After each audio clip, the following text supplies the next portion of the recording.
Obama really thinks he is a soft-spoken Julius Caesar. He thinks he's going to conquer the world with his soft-spoken sweet talk, and really thinks he's going to bring all the enemies of the world into a little playground where they'll swing each other back and forth.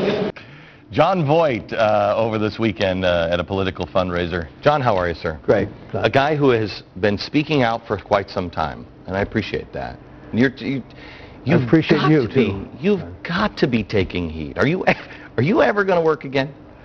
Well, someone said on a program on CNN that it'd be a miracle if I worked again. And of course, look, if the Hollywood crowd wants to go back to the 50s, if they haven't learned the lesson and they want to blacklist somebody, well, that's what will happen. But my losing a job is not so important. Right. I've taken care of myself pretty good, and I'll be okay. But I'm concerned about the millions of people who will lose jobs, who are losing jobs, who have children, and they need those jobs to feed their families.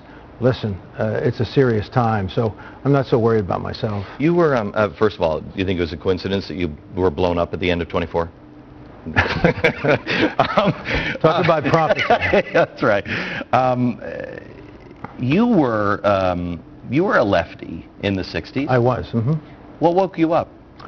Well, you know, I came into celebrity in the end of the 60s, and I was surrounded by people who were very heavily programmed, Marxist, and I didn't even realize it at the time that this was communist-based stuff, you know, that the communists were behind organizing all of these rallies and things.